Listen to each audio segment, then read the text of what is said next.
The United States will also choose to alter its foreign policy goals and agendas soon. So, we at the Center for Middle East Studies therefore believe that it is essential to understand, discuss, and also speculate about how US's foreign policy will change in the Middle East.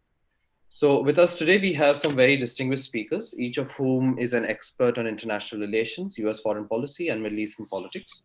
Right at the outset, I would like to inform you that we shall be having a question and answer session at the end, and we invite you to send in your questions to Tamanna Daya in the chat box.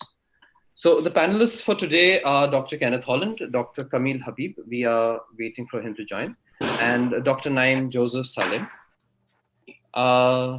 Dr. Kamil Habib is the Dean of the Faculty of Law, Administration and Political Science, and we hope he can join us today. Second panelist is Dr. Kenneth Holland. He is currently Dean for Academics, Research and International Affairs at the O.P. Jindal Global University. Prior to joining the Jindal Global University, he was president of the American University of Afghanistan. And over the course of his career, he has worked in Afghanistan, Tajikistan, Iraq, Myanmar, and other such countries. Our third panelist is Dr. Naim Joseph Salim, who is a professor of international affairs and diplomacy in the Faculty of Law and Political Science at the Notre Dame University of Lebanon. Dr. Salim has extensive teaching experience in the US, as well as in Lebanon, around subjects of international relations, comparative economics, American politics, and US foreign policy. We are grateful that each of you could have accepted our invitation, sir, to be part of this event, and we look forward to a very insightful and enriching discussion. Now, however, I would like to introduce the moderator for this event. He's both a world affairs analyst and the Dean of the Jindal School of International Affairs. He has spoken on a number of national and international media platforms and also has over 890 publications to his name. Professor Chaulia's area of specialization include diplomacy, foreign policy, comparative politics, international political economy, international organizations, and contemporary world history. Thank you for accepting our invitation, sir, and we would now like to invite you to begin the panel discussion. Thank you, Zeus. Thank you. Welcome, everybody, on behalf of the School of International Affairs at Jindal Global University. I'm very pleased to see the progress being made by our Center for Middle East Studies under the leadership of Professor Abdul Fattah Moura, who is the Vice Dean of the Jindal School of International Affairs. And it's also great to see many of our students, including undergraduate students, who are involved in organization of these kinds of events and also in the research agenda of the Center for Middle East Studies. So some of them are also learning Middle Eastern languages alongside their studies. So we really hope that we can produce a lot of specialists on this very crucial region for India, and that the center's work will eventually create more and more opportunities for our students to be able to study in Middle Eastern universities and to also author and co-author works and to advocate for improved relations between India and many key partners in that region. The whole world's attention has been on the US election, and it's a long drawn out finale with the slow counting and the mail-in ballots, and it's been very frustrating and slow, but essentially now it's a fait accompli that the incumbent Donald Trump has lost, and there is going to be a change of guard in the White House with the Democratic candidate, the former Vice President Joseph R. Biden Jr. taking over in January. In a way, the pendulum has swung back after the very dramatic election of 2016, when Trump unexpectedly came to power and adopted many radical deviations from the traditional US foreign policy. And the last 4 years have been extraordinary and very radical in terms of the changes. Some of you have read my book, Trumped, would have seen the depth of the transformation that Trump attempted to do in the last 4 years. So now one of the big questions for this event, for our panelists and for the audience is, does this mean that the 4 years of Trump will be canceled and that the US goes back to turns the clock back to where it was until Barack Obama was the president? And if so, what will be the implications for this region, which historically has seen very, very heavy US intervention, military intervention, financial intervention, alliance systems, energy, um, diaspora, the Jewish diaspora in the US have been a tremendous influence. So the US has historically been a huge player, but the trend, at least since the late second term of Obama, and definitely under Trump, has been one where the US seems to have stepped aside from playing that kind of overweening role in the region that it used to play. And in the absence, we all talked about from 2016 onward, some kind of a vacuum, a power vacuum in the Middle East. And we saw Russia come in a big way. We saw some regional actors like Turkey asserting themselves and throwing their weight around. And we saw many dramatic shifts. For example, the U.S. embassy was moved from Tel Aviv to Jerusalem, and there was the so-called Trump peace plan, which was a totally one-sided affair, and which essentially was asking the Palestinians to give up their self-determination cause once and for all. And there were also these Abraham Accords towards the end of Trump administration, based on a mutual hostility towards Iran, which brought the former antagonists, Israel and the Arab states, closer, especially the Sunni Gulf monarchies. So there has been a spree of recognitions of Israel. And there is this whole question about what happens to war and peace in this region now that Trump is gone.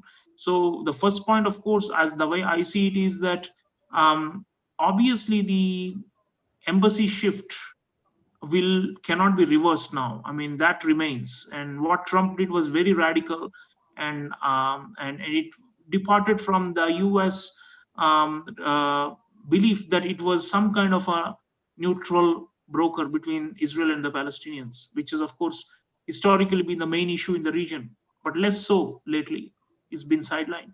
But now that Biden is coming to power, and if you remember and recall the Obama administration policies, they were somewhat more critical of Israel and of their Israeli settlements in the West Bank and in Jerusalem.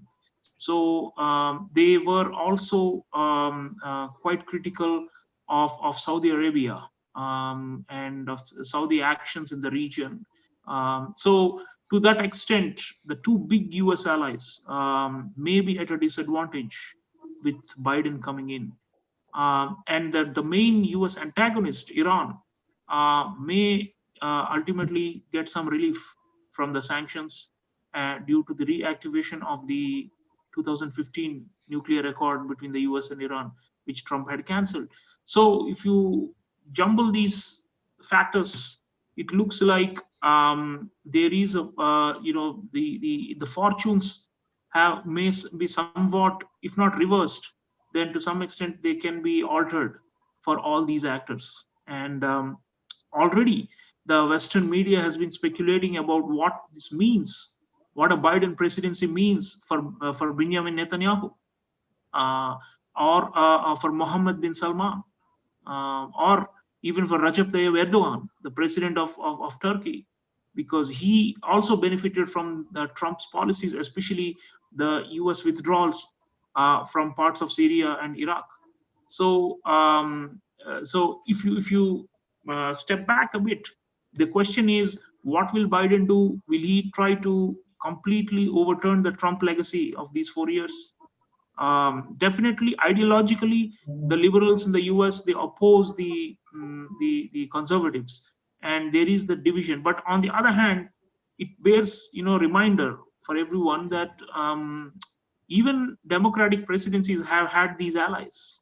It's not like Saudi Arabia is not an ally when the Democrats are in power, or Israel is not a U.S. ally, or that UAE or Bahrain are not U.S. allies. they remain allies. The only thing is the Democrats, they bring in a certain critical perspective because of their liberal values, and because they believe in some sense of fairness, or to be a some kind of a neutral broker. And of course, the reality, many people would go back in time to the 1930s when the first US-Saudi alliance was created, all the way till contemporary times. The alliance has remained, whether it is Democrats or Republicans. And especially after 1967 war, the US-Israel alliance has remained, be it Democrat or Republican. So I don't think the alliances themselves will collapse, but what you will see is the kind of long rope, a total freedom that countries like Israel and Saudi, and to a lesser extent Turkey got.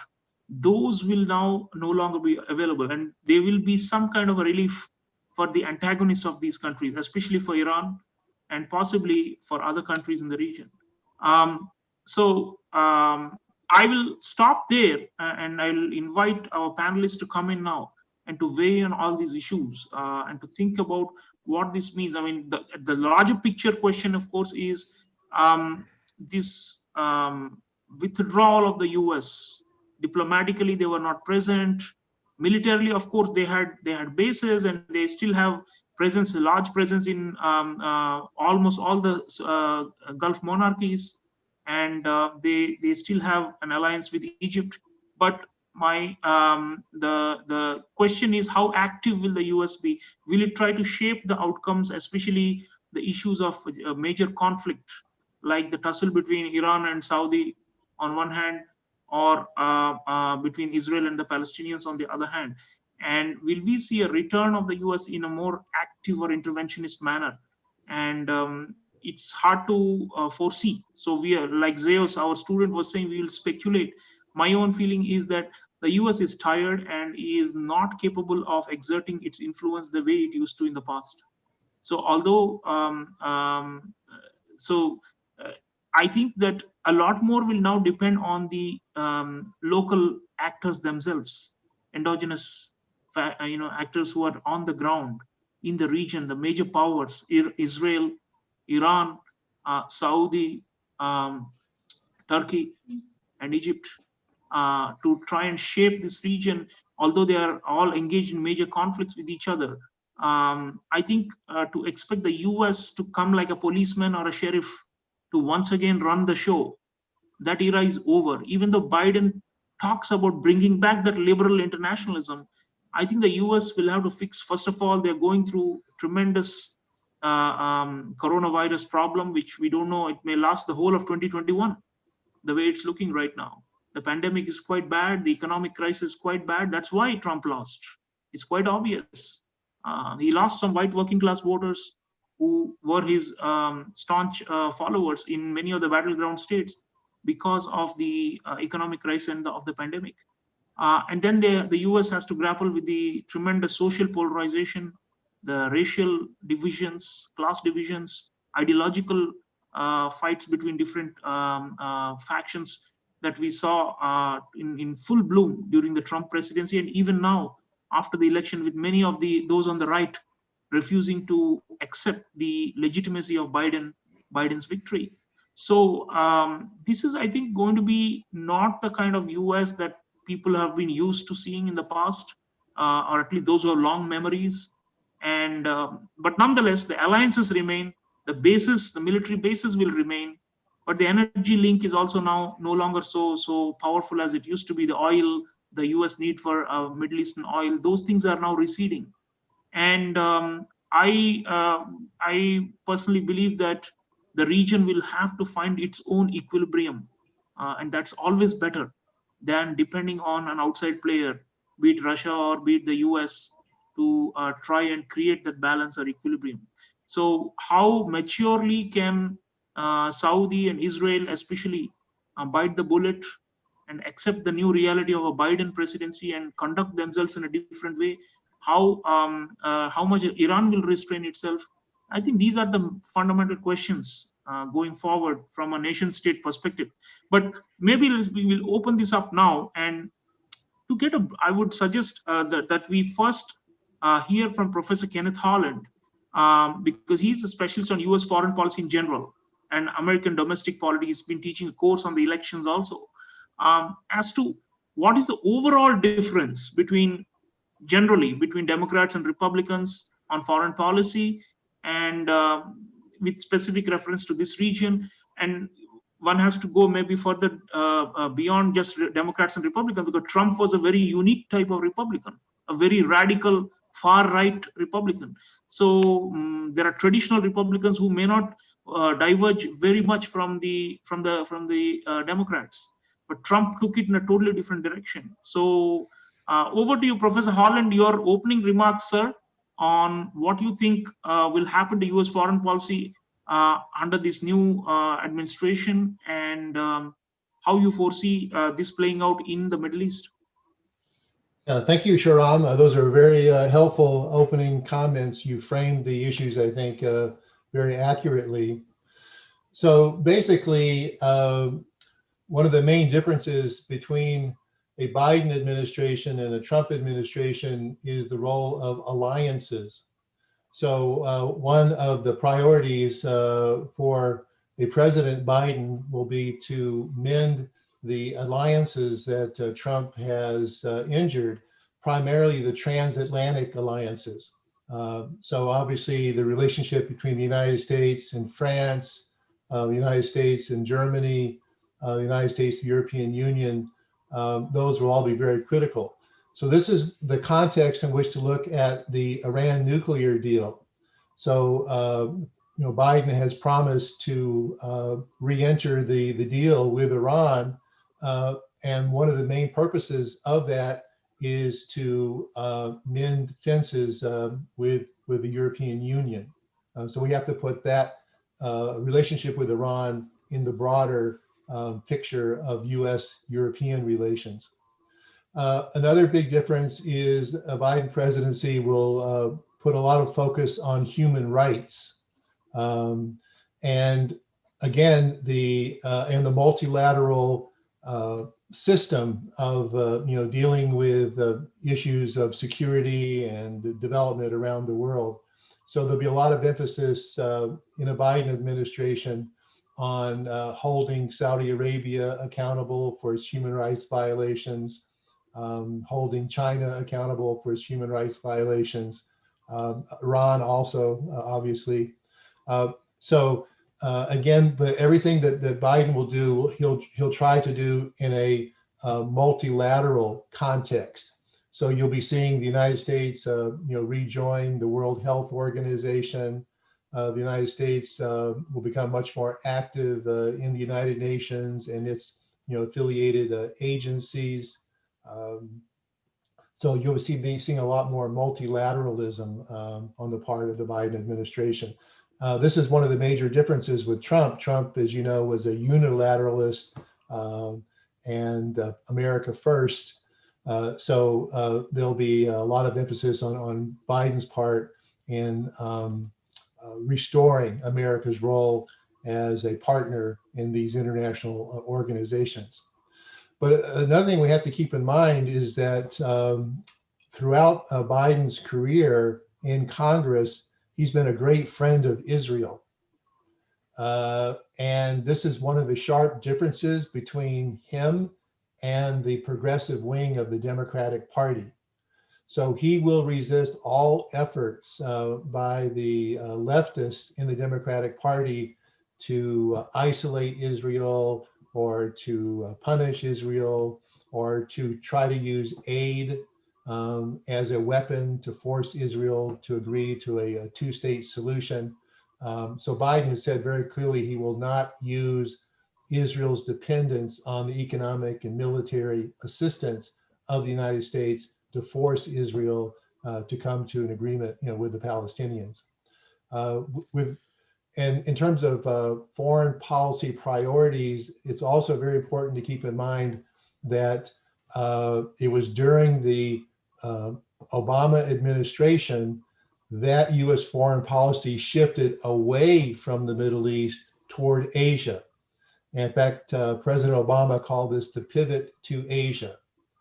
And then of course Trump came along, and all he did was to continue that reorientation of American foreign policy from the Middle East to Asia. And he latched on to a concept developed by Prime Minister Shinzo Abe in Japan called the Free and Open Indo-Pacific. And of course, India is a major player now, and was called the Quadrilateral Security Alliance, along with the United States, Japan, and Australia. So the main priority of the Obama administration in terms of foreign policy is to continue the Trump focus on what to do about the rise of China.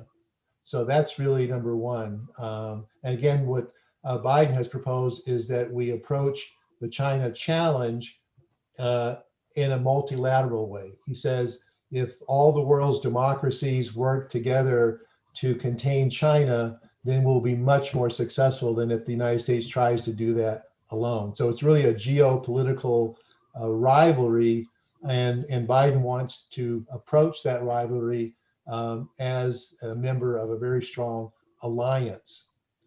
Then another important consideration is that there are new actors, as you mentioned, Shahram. Turkey is now, I would call, a revanchist power within the Middle East.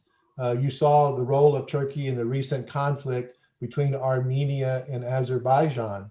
And of course, Azerbaijan emerged as the victor in that conflict, with Turkish support. We've also seen the role of Turkey in Syria.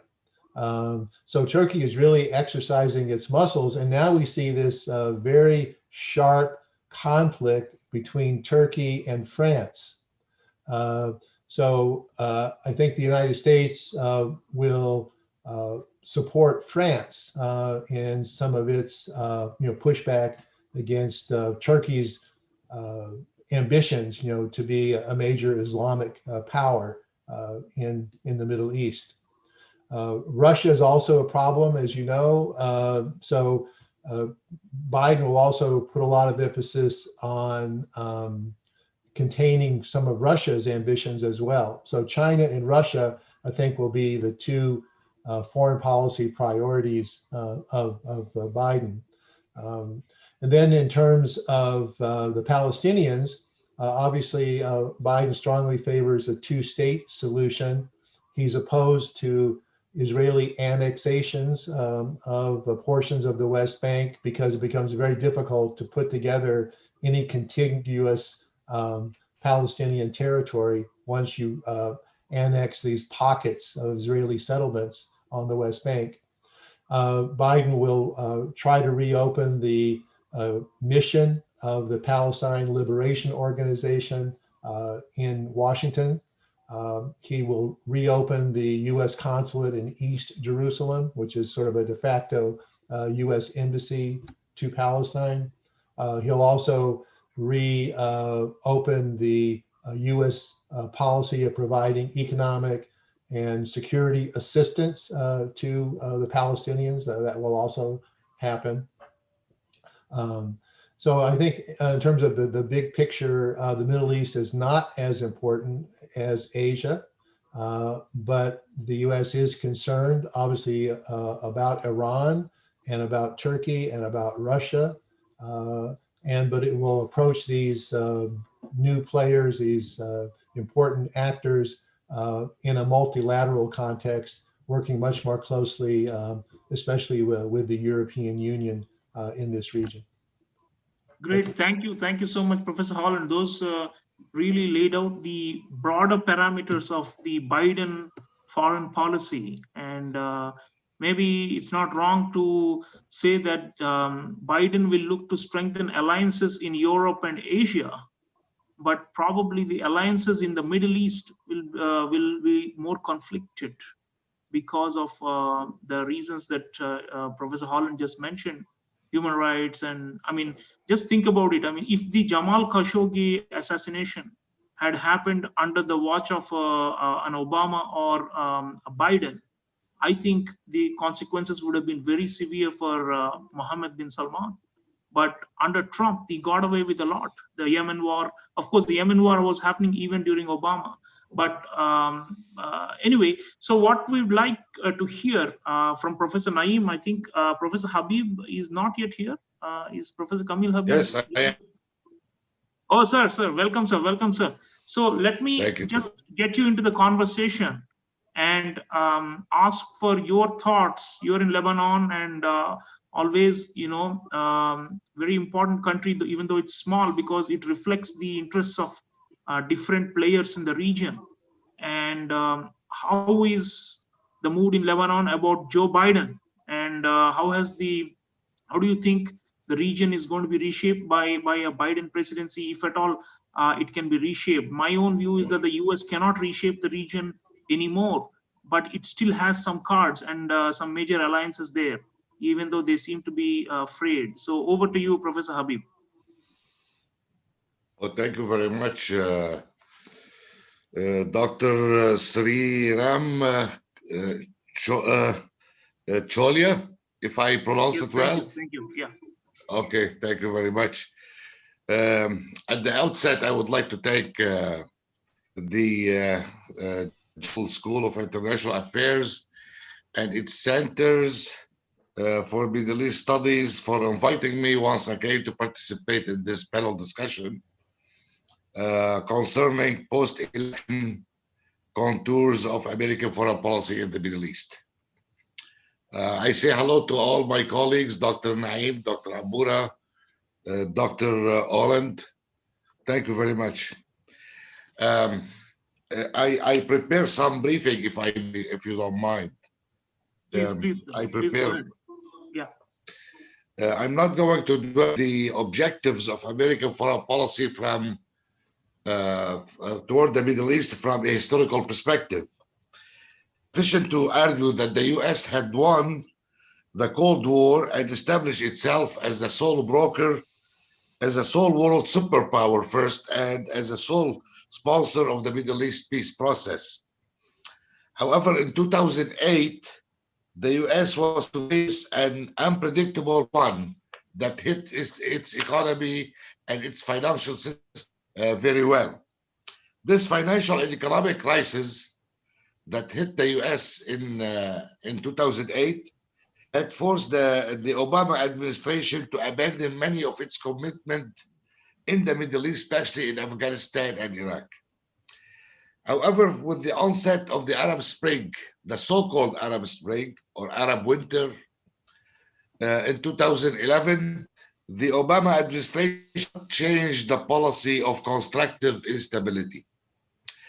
Said that President Obama and Secretary of State Clinton were accused of supporting ISIS by the current administration, the Trump administration, of supporting ISIS in order to destroy the state system, if there is any such thing, the state system in the Arab world, dividing each state into minority mini states, justifies the existence of it as a state for the Jewish people only.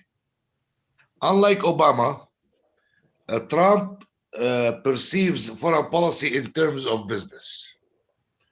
He defines America's interest in terms of its ability not to work with others in the international community, but in its ability to maintain dominance over others, even its allies and friends. For Trump, he literally blackmailed these and other opposing a checkdown of the Gulf, threatening them, and you pay, you stay. So everything for him in terms of business and how much money he can bring to us. He undo Obama's foreign policy piece by piece. For example, he withdrew from the Paris climate deal and from the Iran nuclear deal. He encouraged London to withdraw from the European Union. He showed unwavering support for the state of Israel, as you mentioned, Dr. He imposed sanctions against Russia, China, Iran, Syria, and Lebanon under the so-called Caesar law. If Trump did not show any sign of respect for international law, and I myself accused him of moving the international system toward further anarchy. His foreign policy was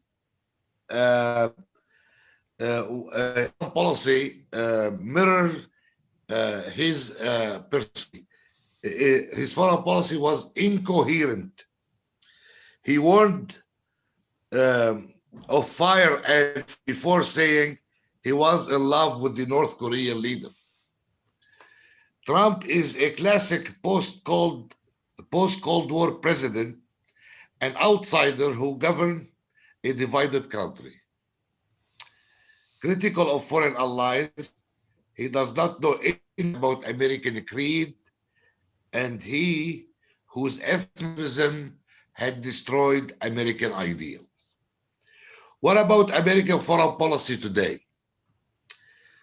Foreign policy is in transitional period, and my opinion may look somehow presumptuous based on many ifs.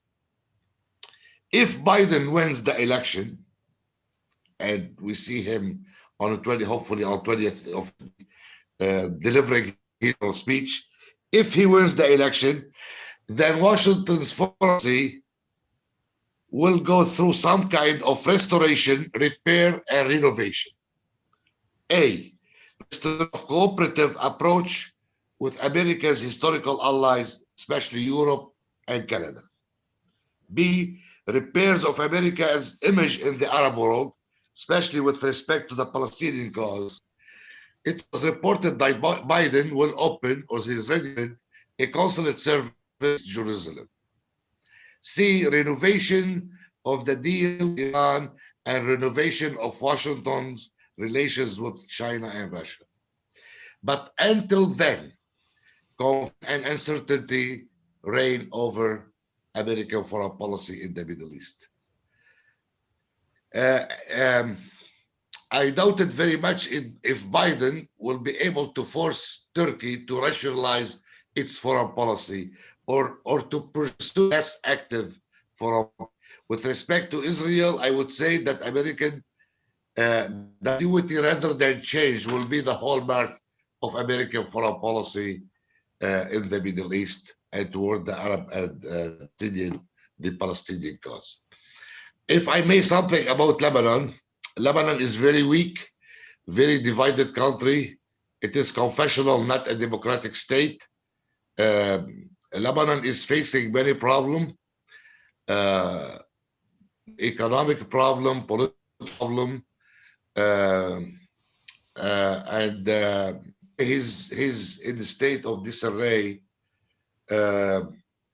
Lebanon is in a very big trouble. Hopefully, the world will not go bored over our cause in Lebanon. This is what worries me the most, that the world will leave us alone and not pay any attention to what's going on in this country. Is concerned about the 1,500,000 Syrian refugees and about 700,000 Palestinian refugees in our land. It would be helpful for Lebanon if those refugees go back to their countries of origin. So far, for the last since last August, we haven't been formed a new cabinet. So I think the country, I don't know if Dr. Naim Salem will support me in my opinion. We are in very big danger.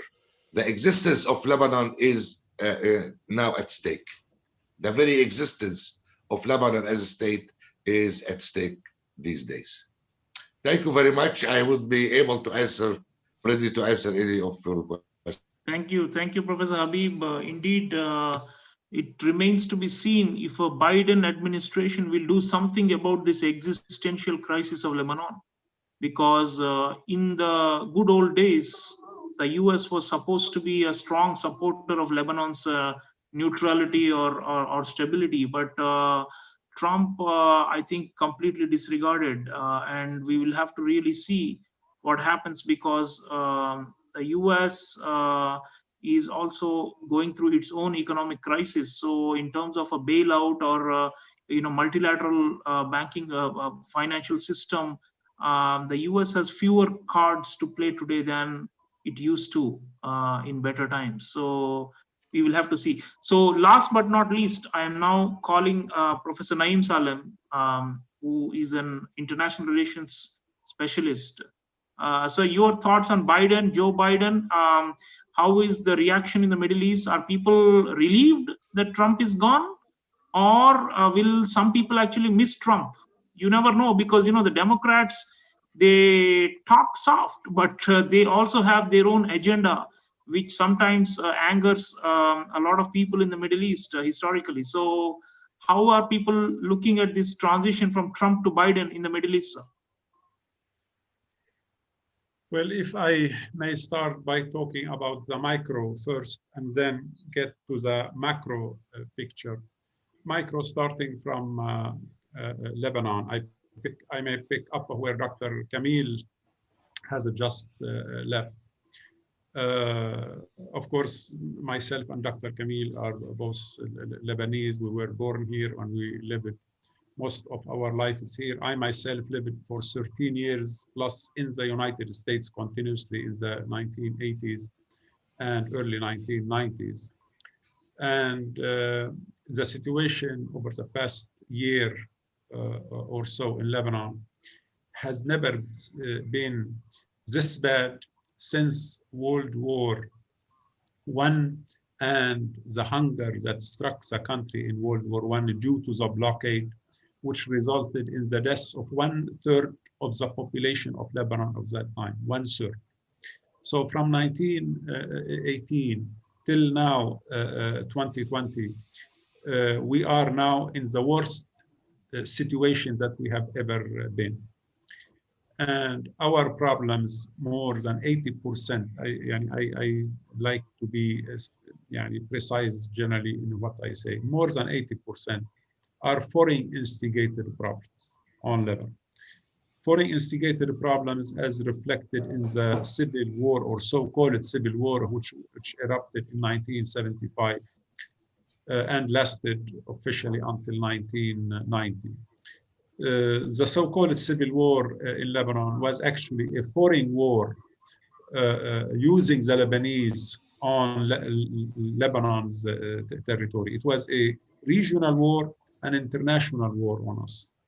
Okay, the war stopped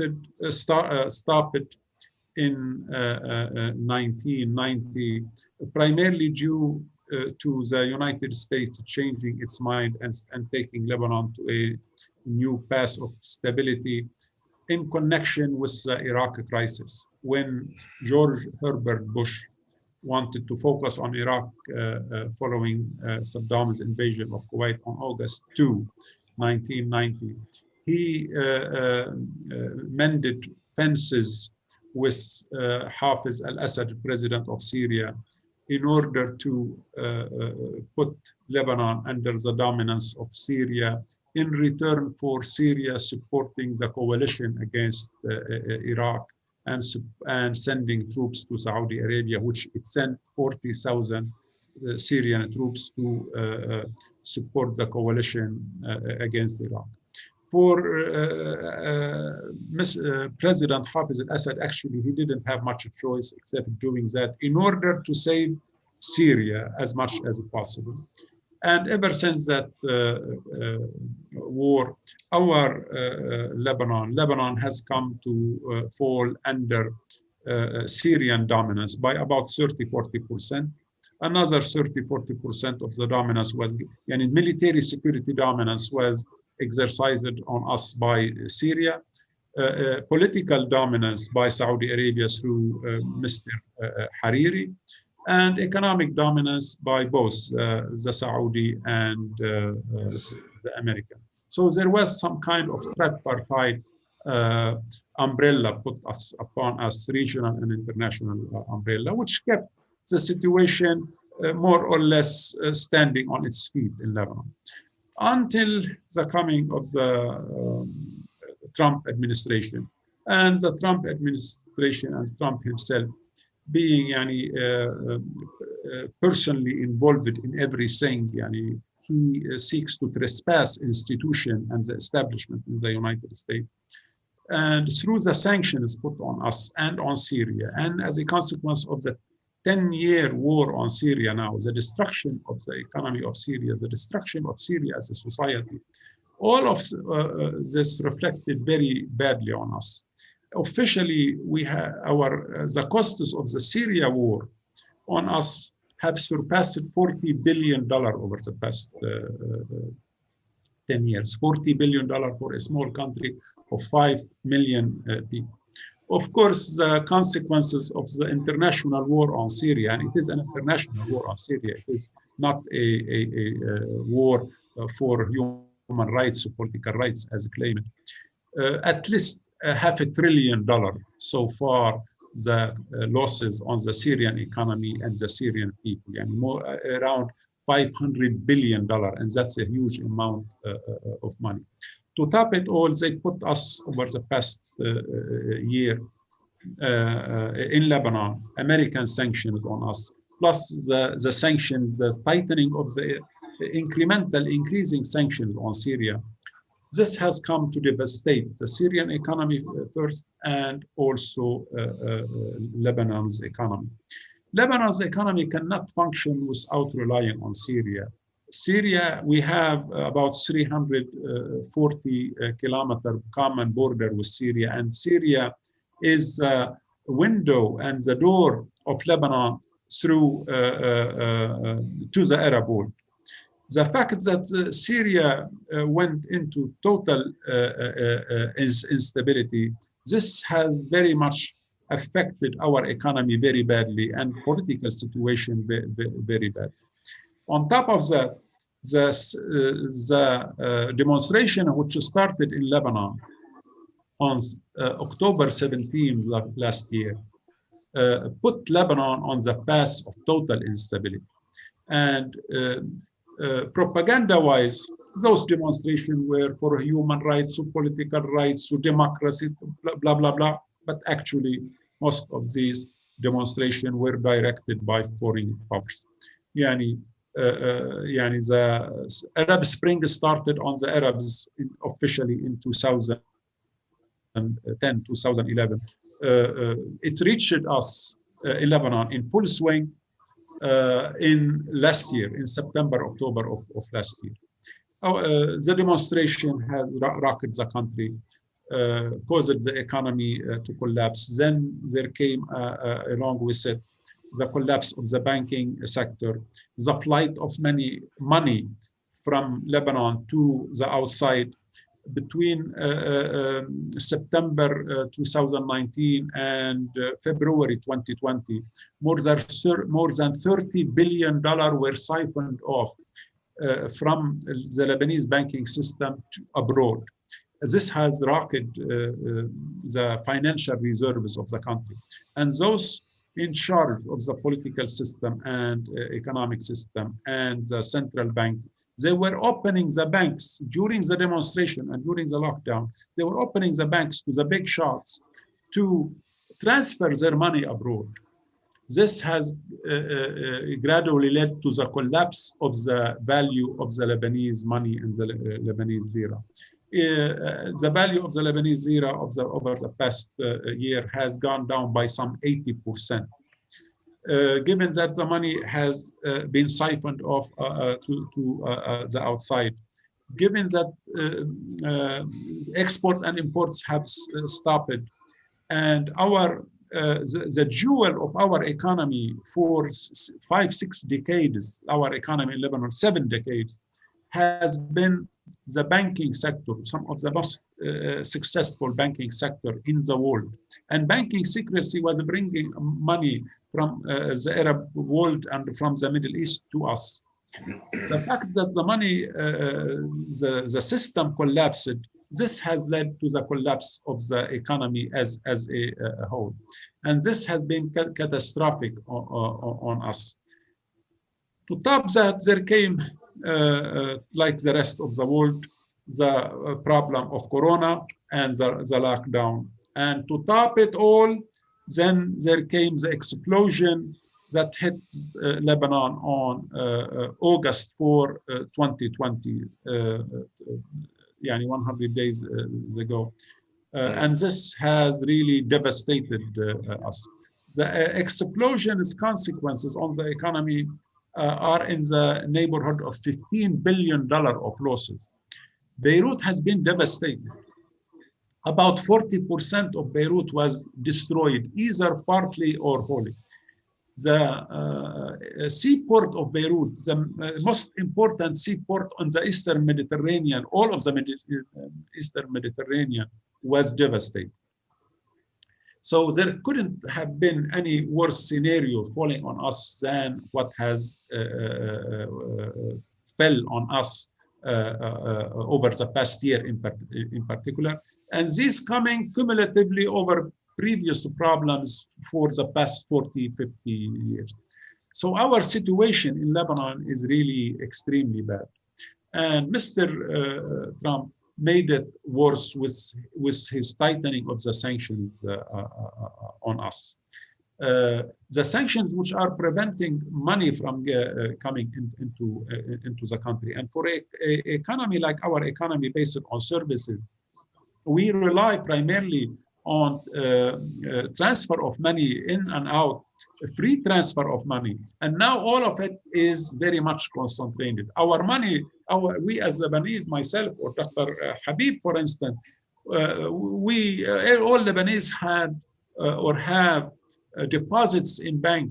The bank took control of our deposit. We are no more able to have access to our money, whether particularly in dollar and to a large extent in lira. So if you have dollars, they will give you your value of the dollar, half of it, half of the value, but in lira, not in dollar. Yani, to summarize this issue in particular, yani, they have skimmed about 55% of the between 55 and 60% of the value of our money through boomeranging games which they have done in the financial and monetary system. And this has led to the impoverishment of the Lebanese people like no other places in the world in less than 1 year. It is an amazing disaster that has fallen on Lebanon and Lebanese. I myself, I am a specialist in international affairs. I myself predicted the Saddam's invasion in my PhD dissertation in which I finished in 1992. In 1985, I predicted Iraq's invasion of Kuwait. I predicted in last March that Mr. Trump is finished, gone. He will not win. And I bet with so many people on that, including with my supervisor, my PhD supervisor, Dr. William Stanley in the United States. He was telling me months ago and up till November 3rd that Trump will win. I said, no, Trump will not win. And I was calculating this assessment very, very meticulously. And actually, Trump has lost now by about 5.5 million votes. So Trump is gone, but he will not leave. He will be leaving, kicking and screaming and causing a lot of dust and a lot of problems before leaving on January 20. I myself say that there isn't much fundamental problem between the Republican and Democrat when it comes to foreign policy. Probably by 20%, there are differences in the implementation of US foreign policy, specifically in the Middle East. But this 20% sometimes may be catastrophic on some countries. One example on that, which all of us would know. Suppose Al Gore won the election in 1990 and he became the president. The whole war on Iraq would not have taken place. The whole war on Iraq would not have taken place. So sometimes, therefore, there is a fundamental difference in the approach which a president or a political party takes. But overall, the US foreign policy in the Middle East has always been influenced by two factors: Israel and the absolute support of Israel, and oil. These have been top two priorities for the Republican as well as the Democrat. On the issues of human rights, the Republican didn't care much generally on human rights, but at least in public. While the Democrats have made the issue of a human right a concern of theirs, and they wanted to apply it. So suppose that Mr. Biden will assume the presidency, and he will, of course, by January 20. I think the Biden administration will reshape, at least not in crux, not fundamentally, the US foreign policy in the direction of more diplomacy and less heavy stick approach, which has been used by Trump for the past 4 years. Mr. Trump came for a visit 2 years ago to Saudi Arabia, 24-hour visit, carrying the heavy stick, and he swindled the Saudi government and Saudi monarchy of $480 billion. In only 24-hour visit, and they signed it for him for the money to be invested, Saudi money to be invested in the United States. While we, as we all of us know, the whole Arab world is so much in need for investment and development, and it could use every penny of the oil money. But this oil money has for the most part been siphoned off to the West. In return, in tit for tat, you invest your oil money, as particularly the Arab monarchies, in our economy, and we'll protect you and we'll keep you in place.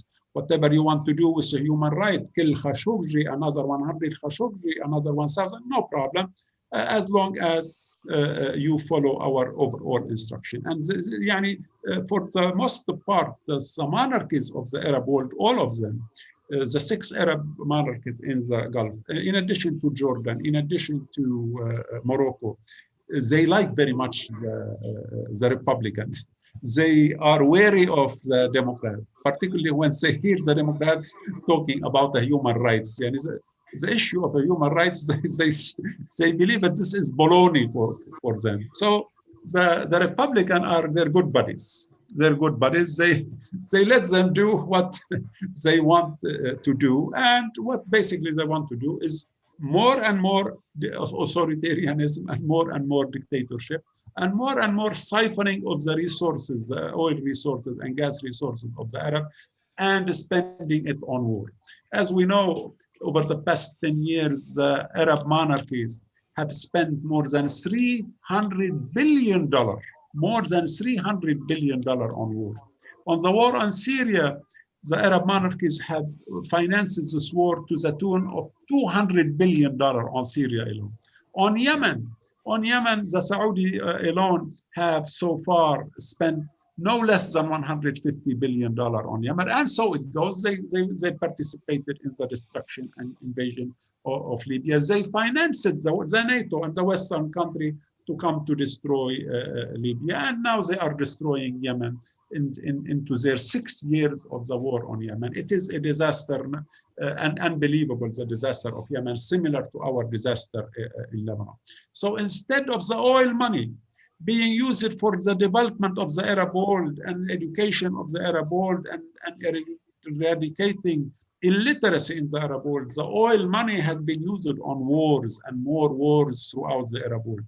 1, and 2, financing the Western countries, particularly America's wars on the Arabs, to a large extent. Most of the wars which the United States had waged on the Arabs, on Iraq in 1990, the second war on Iraq in 2003, have been financed by Arab money. They did not cost much the money to the United States itself. This is unprecedented in international relations. Yani, people, they finance the wars on them and transfer the money for the foreign powers to wage these wars on them or on their brothers and sisters in the region. So really, the situation in the whether in Lebanon or the Middle East as a whole is disastrous. And I myself see that Biden, no matter what, how bad Biden is, he would certainly be a good degree better than Trump. To one degree, other would he would be better. 20% maybe, sir. 20%, as you've been saying. But thank you, Professor Salam. I will come back to you. These are excellent opening comments. Now we will do a shorter round where I will request the panelists to make brief, 1 or 2 minute, summary argument, and then we'll open up for questions. So rather than a longer one. So my question to all of you, starting with Professor Holland, the sanctions is a point that Professor Naeem Salam raised, and it's obvious, and like all of us know, that because of the legacy of the Iran nuclear deal and the lifting of sanctions by Obama in 2015, there is a lot of expectation in Iran, which is a major player in this region, that sanctions will eventually be lifted again. So, and that will have ripple effects for this whole region because, of the so-called Shia crescent. And so the sanctions on Iran is the reason why they say that they also have to sanction Syria, and also why they say because of Hezbollah, they have to sanction Lebanon. So my question is to all of you, that seems like one thing that may shift a lot. Other things, alliances and all, like we mentioned, Israel will remain the ally, Saudi will remain ally with some disagreements. But the shift primarily, I think the number one, the biggest change will be over Iran. And from the General Qasem Soleimani's assassination in January this year, and next January, we may see a completely different approach by the US. They will not, I think, use this maximum pressure strategy of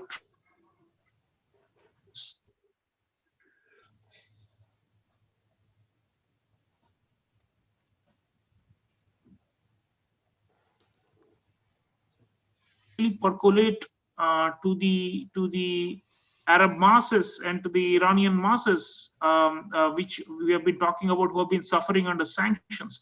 So maybe if you could do a short round, your thoughts on what is likely, and obviously the sanctions may not, I think they need US congressional approval as well for lifting some of the sanctions. It's not going to be quick, right? So it may be the play out in the whole of 2021. Is not going to be immediate relief. But your thoughts on the Iran thaw, the possible thaw with Iran, and how that will have a, potentially a major effect on the region. Starting with you, Professor Holland, a brief one, please. Yes, actually, I'm personally involved in this issue. In 2015, the U.S. Department of State asked me to participate in a higher education delegation to Iran. So I traveled to Iran with 5 other professors across the US, and we were the guest of the Iranian government. We visited 8 universities and research institutions. And the purpose of our visit was for us to learn how the sanctions were impacting universities and scientific research in Iran. And so it was one of the most tangible examples of a thawing of relations between the United States and Iran. But later, the hardliners pushed back in Iran, and so I was declared to be a CIA agent, and my picture was put on the front page of the Tehran newspapers. So I saw at that time that there was a very sincere interest on the part of the Obama administration in normalizing relations with Iran. Now, what will happen, I think, is that since President Biden will be very, very focused on repairing relations with the Europeans, that there will be efforts again to try to normalize relations with Iran and to use the relaxation of the sanctions as a carrot.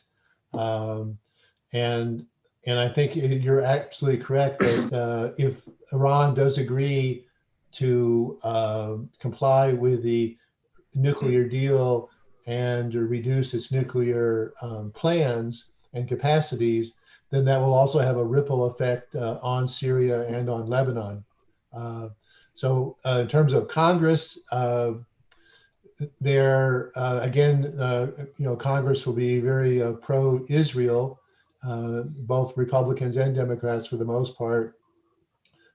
And so it's really critical for Israel to see it in their interest also to allow the United States and the European Union to remove some of these sanctions. So it'll be complicated diplomacy, but I think that definitely will be one of the intentions of the Biden administration, to relax the sanctions in return for gains with regard to Iran's sponsorship of terrorism and also its nuclear ambitions. Thank you. So this, in fact, Trump broadened the conditions on Iran, right? Because the Obama was focusing exclusively on the capping the nuclear program. But Trump started talking about malign activities of Iran, the assassination of General Qasem Soleimani. It was really a shocking development in January this year. So we were almost on the verge of war in the region because of this. So, but I think the Iranians were smart. They thought that they had to lie low and not to provoke the US too much, because they were expecting that Trump might be defeated. And in a way, they got it. But now the question, Professor Habib, are you hopeful about Iran-US improvement? And will that help you in Lebanon? Briefly, sir. Very much so. And I think as Lebanese, we have interest in seeing some kind of restoration of that nuclear deal between the United States and 5 other countries with Iran. I think this deal is a part of the international law. And as we said, Mr. Trump had no respect for international law. At any rate, as Lebanese, Syrian, so to speak, we do have interest in seeing that kind of restoration deal with some kind of amendment. I think the amendment to that deal will be more in terms of procedural amendment rather than substantive. But at any rate, I think Mr. Biden will go toward the relaxation of tensions between Washington and Tehran, and that will be more will be welcome in Lebanon, Syria, and in other places, even in Yemen. The problem will be raised between Washington and the Gulf, the monarchies in the Gulf. The other issue is that between the United States and Turkey. Turkey is playing not a favorable role in the Middle East and elsewhere. They have bad relations with France, bad relations with Greece, bad relations with Syria. He sent mercenaries to Libya. He sent mercenaries to Nagorno-Karabakh. Mr. Erdogan is playing very dangerous foreign policy, and he's adopting a foreign policy that bigger than what Turkey can deliver. So I think these two things, Turkey and Iran, will add in order to see what kind of a change in American foreign policy toward the Middle East. But let's say this. Now, I think Dr. Salem and I and everyone agree that Mr. Biden will deliver his inaugural speech on 20th. But you have 50% almost 50% of American people vote for Biden. The question I am asking myself and others, will the American foreign policy will be effective having 50% not voting for Mr. and having this very divided country at racial terms? But I would like to add one remark. 72% of the Jewish community in the United States voted for Biden, didn't vote for Trump. Why? Because Trump gave everything he can give. So why having him for more 4 years? So well, another president, Mr. Biden, and try to get even more from him. There is a joke in Lebanon on at this day. Mr. Trump asking Netanyahu, what more do you want from me? Are you going to control the United States or occupy the United States? And Mr. Netanyahu, not Mr. Netanyahu, terrorist anyway. Netanyahu, we did that anyway. We are in control of the United States. So, you know, so this illustrates the fact that nothing will change regarding the American relationship. Hoping that Mr. Biden will continue to support the two states solution. Any solution agreed on by the Palestinian will be agreed on by the Lebanese and the Syrian and all the Arab worlds. Hoping to see some positive in the next 4 years regarding American foreign policy toward the East. Thank you. Thank you, Professor Habib. Professor Naeem, last word from you, sir. We are almost out of time, but Turkey is, of course, for Professor Habib just brought up Turkey. And Erdogan, you know, you remember the famous phone call between Trump and Erdogan in 2018, on the basis of which, you know, Trump said, I'm out of Syria and you take over. And then, you know, the kind of abuses that Turkish military committed in northern Syria against the Kurdish community. And even now, there is a huge Turkish presence in many parts of Syria. They have also intervened in northern Iraq in the name of fighting the Kurdish. So clearly, Trump gave him a lot of freedom and opportunity because Trump was very unorthodox. But what do you think will happen to this NATO alliance? Because Turkey is a NATO member. It's a treaty ally of the US. But do you think Biden will crack down? Biden has said that Erdogan is an authoritarian and he's a dictator and all that. So you think that now Turkey may be cut down to size or maybe applied more pressure? Unlike Trump, where, you know, Erdogan got a lot of geopolitical space to exploit? Well, most authoritarian government, whether in the Middle East or even beyond the Middle East, they have generally, particularly in the Middle East, they have considered the Republican as their buddy, their good buddy.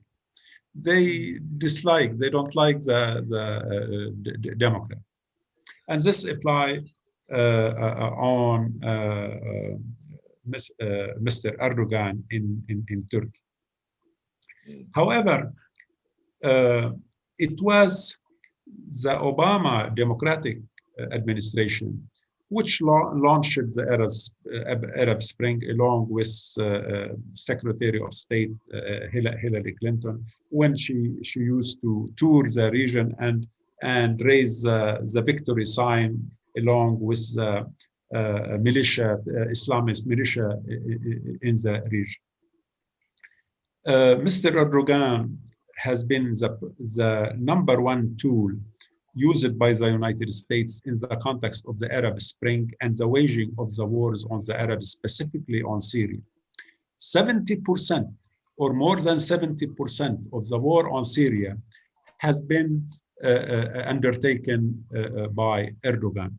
Yani without Erdogan in power in Turkey, Syria would not have been able to destabilize Syria starting in 2011 and up till this very moment. And on July 15, 2016, when the military coup d'etat took place against Erdogan in Turkey, who saved Erdogan? It was Putin who saved Erdogan. Putin and the Turkish and the Russian intelligence apparatus gave the information about the impending coup 2 hours before it took place. Were it not for the intelligence information by the Russian and Putin, passed Putin by Putin personally to Erdogan, Erdogan would be now passé. Probably he would have been killed and assassinated. And on the night of 15 July 2016, once the military was about to take control of power, the first thing they said, we will withdraw our troops from Syria and Iraq. Yani, suppose that succeeded, on the 16th, the Turkish troops would have been begun to be withdrawn from Iraq. So in this sense, Mr. Erdogan was a handy tool in the context of the Arab Spring and the United States policy in the Middle East, in particularly destroying Syria. Even though the Trump administration did a turnaround against the Islamist terror groups, and he even began to criticize Daesh or ISIS before he became president in 2016 and 2015. One reason was that the Republicans were going in the direction of changing course, whereas the Democrat wanted to stick with the Muslim Brotherhood and with the various Islamist groups who were supporting in the context of the Arab Spring. There is some kind of differences in the foreign policy when it comes to the support of the Islamist groups in general in the Middle East. In brief, who created the Muslim Brotherhood? It was the British created the Muslim Brotherhood in 1928. And the Muslim Brotherhoods, most of the high apparatchiks of the Muslim Brotherhood reside in London before the Arab Spring by many years and continue till now. So they have been supported by primarily the United States and Britain, by these two Anglo-Saxon power. They wanted to use, the general plan is to use the Islamist groups to control the Middle East, and through the Islamist group, that facilitates their own imperial controls on the region. Nationalist groups, they would be more difficult to control or to manage by the imperial power. For nationalist groups, for most of them, 1 + 1 makes 2.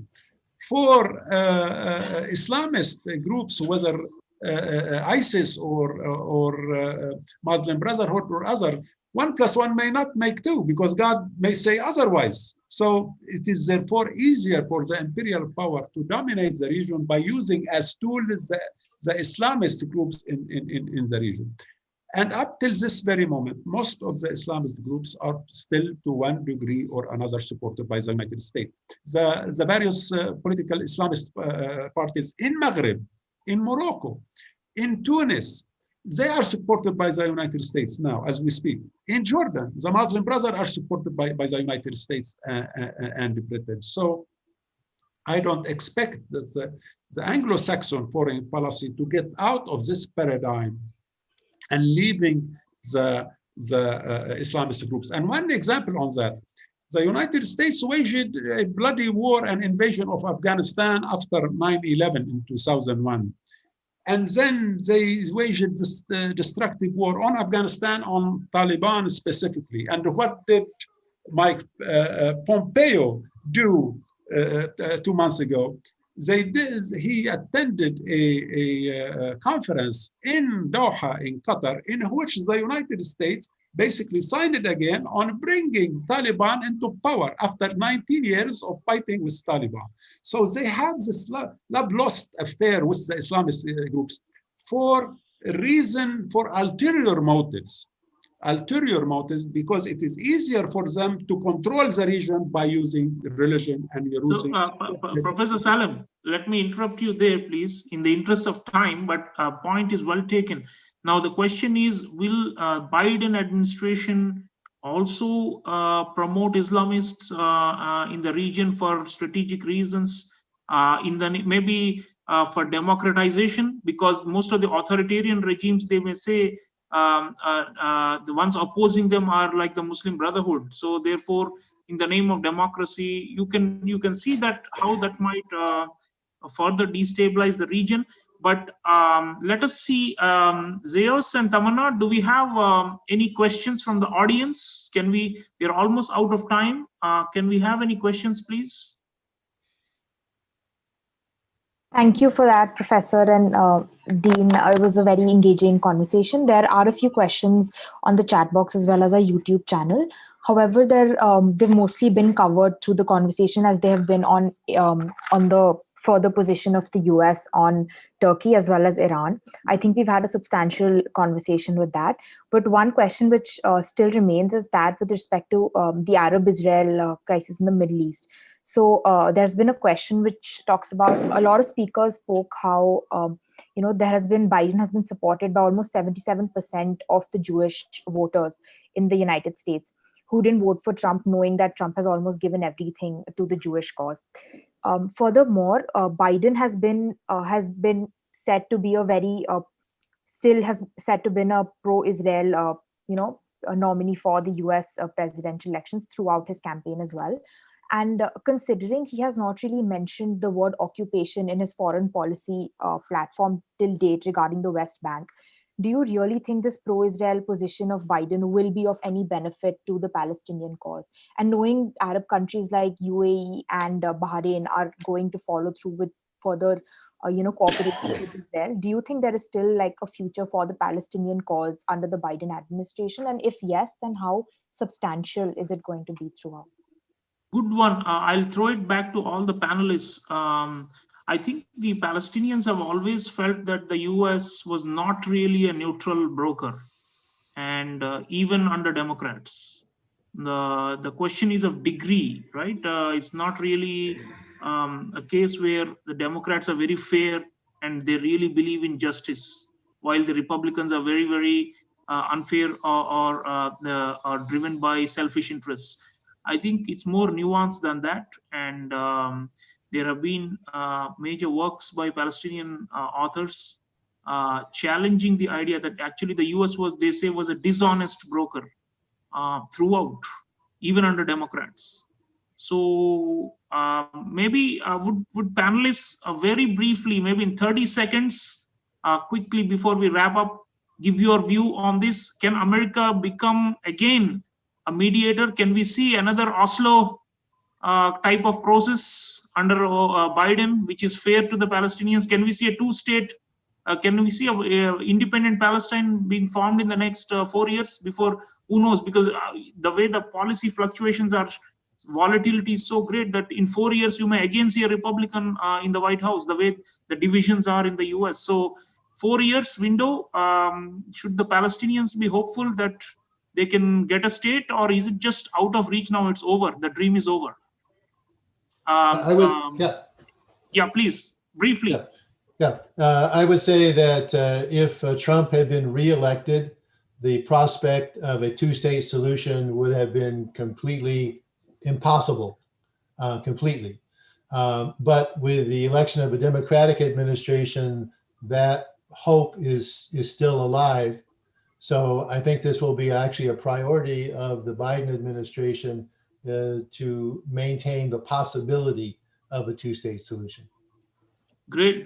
Professor Habib, are you hopeful? You are in the region. The Palestinians have been betrayed by everybody. I think Prince Turki of Saudi Arabia is saying that the Palestinian leaders have betrayed their own people. It's not the Arab monarchies. So everybody has betrayed the Palestinians. So now, do you think they can at all have any hope about Joe Biden? I think that Palestine is a matter of concern for the Saudis or the Turkish. Second, there is big difference between what we hope for and what reality is.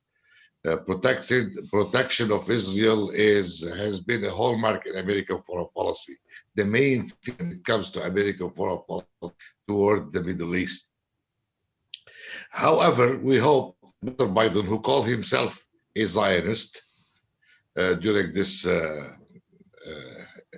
election period, during the election campaign, I hope that he will he will try to move the United States to become more honest when it comes to the Palestinian question. There is more hope with the Democratic administration in Washington rather with any Republican or administration. Right. Professor Naeem, last word, sir. Will Biden help the Palestinians, and will this turn around, because they are now totally disillusioned? The whole self-determination project has gone for a toss and it is going nowhere. It seems like self-determination dream is over, but can Biden bring back some hope for the Palestinians? From their record, the record of Joe Biden and the record of Kamala Harris and their speeches and their declaration, they are Zionists more than the Zionists themselves. So I don't expect that the next or the forthcoming Biden administration will bring about the rights to the Palestinian or to establish for them a state. I don't think that will happen. On this issue, there isn't much difference between Republican and Democrat. What they may sell or seek to sell the Palestinian, they may give them local autonomy administration in East Jerusalem, over East Jerusalem to one degree, or in Ramallah, but never to get into or spill into a state. And for that would not be seen as sufficient as far as a national cause and the national ambition for the Palestinian, for any of the Palestinian groups, whether Mahmoud Abbas or Hamas or Jihad al-Islami or all of the rest. So therefore, we will be seeing more of the same regarding the miseries on the Palestinian. They will continue. I don't see that the Obama administration will bring about a solution to the Arab-Israeli conflict based on international law or on UN Security Council. And as long as this is not applied or implemented, don't hope much for peace in the Middle East. Thank you all. Wonderful panel. They have disagreed on many points, but also I think the overall picture is there will be some change, but not a lot. I think that's the basic point everybody is making. Due to domestic structural factors in the US, due to the complications in the region, due to the US alliance, historical alliances, and other factors, you can expect some change, but not probably a drastic reorientation of US policy towards the region. Thank you all for being in this wonderful panel, and over to Zeus and Tamanna and Professor Amura to close this wonderful event. Thank you, Professor.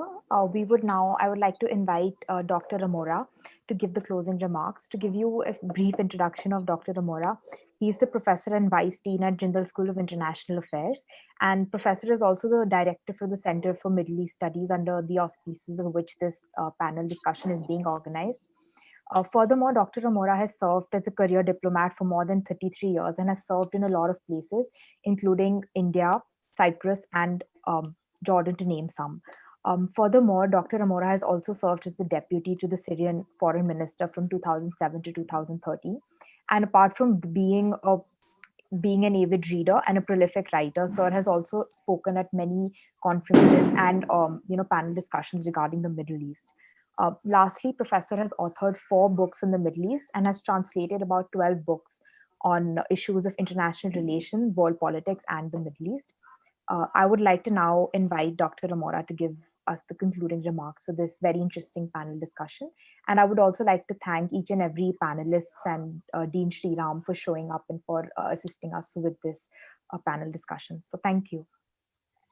Good evening, everybody. I would like to start from what the last words of the Dean has said about the change. But the problem is, as it is, the change, is it a verb or a noun? The change as a noun, it comes by itself.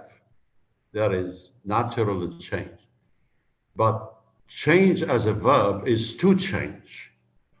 And I believe, if my memory is still fresh, that Obama's first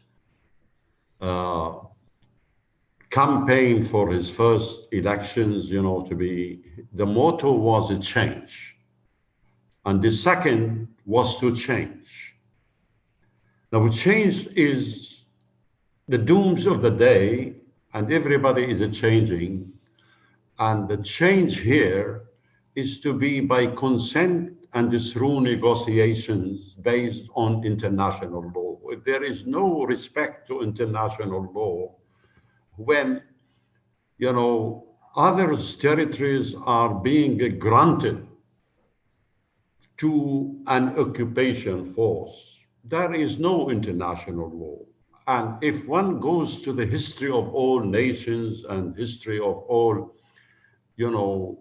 peoples in the world, even though it took centuries, but still in the end of the day, they did not give up. The Middle East itself has really been suffering over more than 5 decades, 4 decades under the Ottoman Empire and 1 decade under the,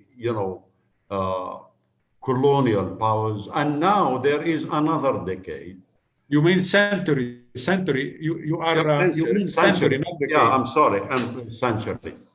However, I would like, to thank Dr. Sholia, Dean of the School of International Affairs, for accepting to moderate this very important and timely debate on a very important, topic, which is the talk of everybody, not only in the Middle East, but in Asia, in Latin America, in Africa, hoping that that change of presidency in the United States will give some fruits.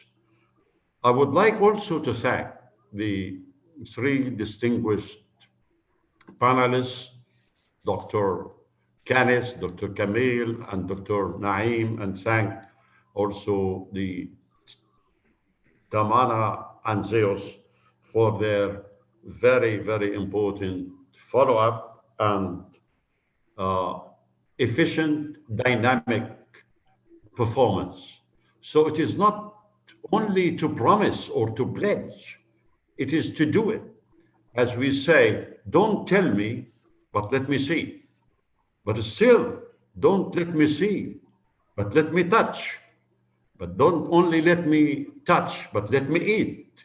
While impoverishing the people, making the people go strike, that is really inhuman for the peoples, just for political ends, who will win and who will lose. It is a humanity that will lose. It is the very human feeling, the very human nature. How can people really believe, after what is happening in the biggest democracy and the oldest, one of the democracies in the world, that when you see what is happening, there is a change, but will that change be for the future of humanity or not? The Middle East has been the epicenter of world politics, as I said, for the past 1 century. No doubt, there exist tectonic changes in world politics, reflecting their impacts on the Middle East. And the changes in the Middle East will reflect badly, negatively, or positively on the world politics and regional politics. It is with how would the people, how would the new generation accept it? What are And the Middle East also is facing very serious outcome that is coming ahead. Now, facing predicament, what are the Middle East, the predicament that the Middle East is facing? The leaders and peoples in the post-American election is what are the challenges that await the Middle East? What are the changes that await the Middle East? Will they be final? Will there be a change of American foreign policy under Biden's presidency in respect of war, peace, protection of human rights for all, and I say for all. Human rights is a human right. It is not only for one people, it is for every human creature. And people's choice of how to make their own democracy without imposing on them one type of democracy.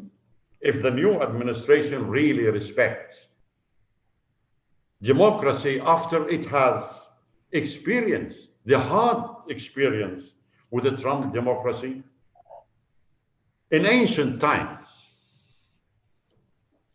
the banging on the drums meant war is looming, where guns bang day and night, to the extent that the concept has resounded in poetry and poetic life. Drum, drum, war has come. That is well known.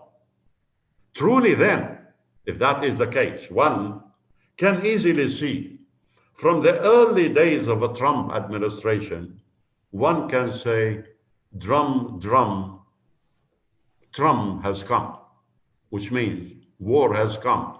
And not only war of military wars and so on. Now, his era was full of all types of wars, from proxy wars to trade and sanction wars against the friends, partners, and even allies, the media, the minorities, and the colored people. However, banging on the drums in the Middle East is a signal of celebration, such as wedding ceremonies and happy days. One may wonder whether Biden will bang on colored Middle East and Western drums through diplomacy and not wars, or simply hit here and there or bump painfully. The respected panelists hit all the points and argued the various scenarios from pragmatic perspectives related to the foreign policy that makes the new presidency busy to think how to deal with the Middle East. I don't want to repeat, of course, with Russia, with China, with the Saudi Arabia, with Iran, with Egypt, and so on. But there are very important points which I wanted to have, after listening to these experienced, renounced panelists and the introduction of the dean, that Biden has a chance, I believe, if he can, and I put it between brackets, if he can, has a chance to distance himself from the Trump's administration and think pragmatically how to solve and to strike not the Trump's deal of the century, but Biden's deal of the century, if he could achieve a kind of peace and avoid war, which I believe that is possible. And that is if there is realism, if there is also some recognition. Finally, no doubt foreign policy is a war game. And I quote here what I have read, Dr. Habib's book, as Thomas Schelling argues by saying, in war is not a zero-sum game and is not necessarily an alternative to bargaining, but a process of bargaining, so that we have a longer process of bargaining. The power to hurt is bargaining power. To exploit it, I here underline to exploit it, meaning to manipulate it, but not by the stick and neither by the carrot, but to exploit it by a good, moral, credible, responsible, humanitarian obligation on how you want the world to do. To exploit it, it is diplomacy, but vicious diplomacy. It is diplomacy, vicious diplomacy, but diplomacy. Will Biden use this vicious diplomacy? And will the Middle East leaders use that diplomacy?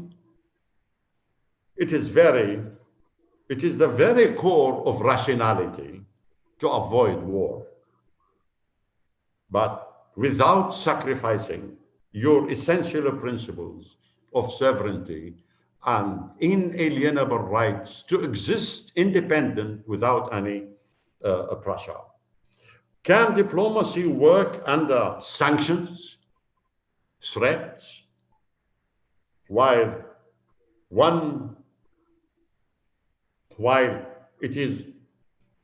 the terrorists are still painting the towns and the villages and painting them red? What to do with terrorists? Who supports terrorists? Why terrorists have been supported? Who created them? Who are they?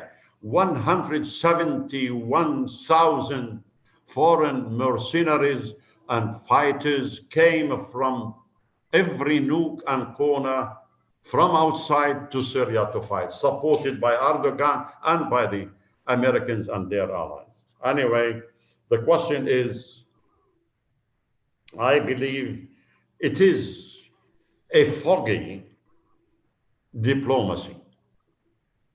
One has to know whether it is very dark fog and the clouds that in the end of the day will have rain to irrigate the lands so that people can have the food, or is it storms and thunders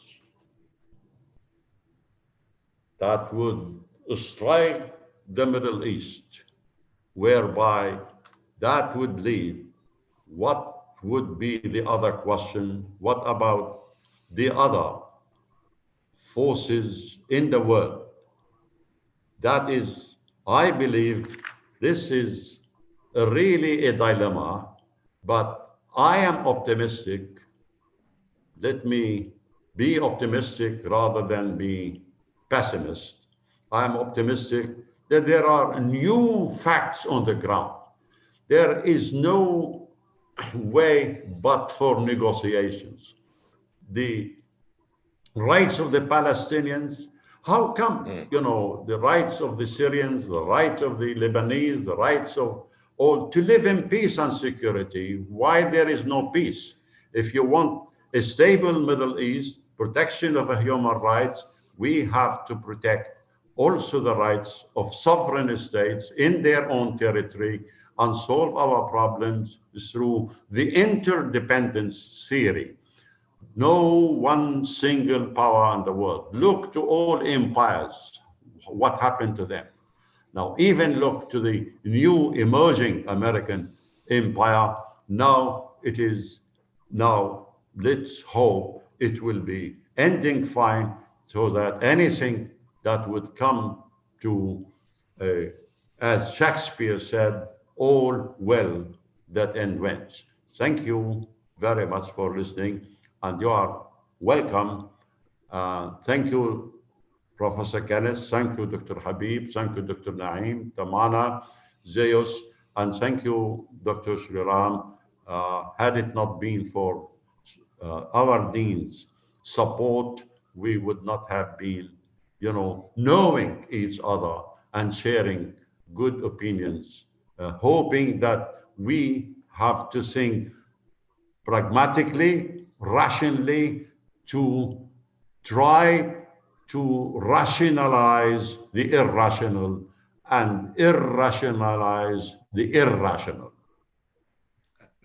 This rationality needs mind, and we are a human being.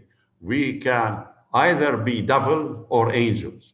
I hate devils, but I like the angels, especially if there is a nice angel nurse that is curing all patients, especially in this COVID-19 crisis. Thank you very much.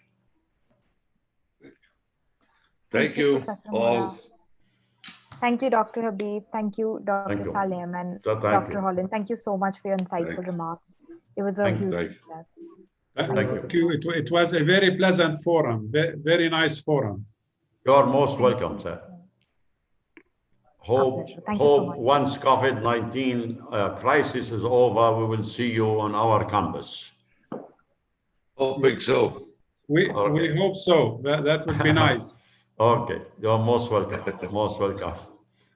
Thank you All so right. much. All right. Thank you, Thank you. Mr. Dean. Thank Dr. you. Cholia. Thanks a lot.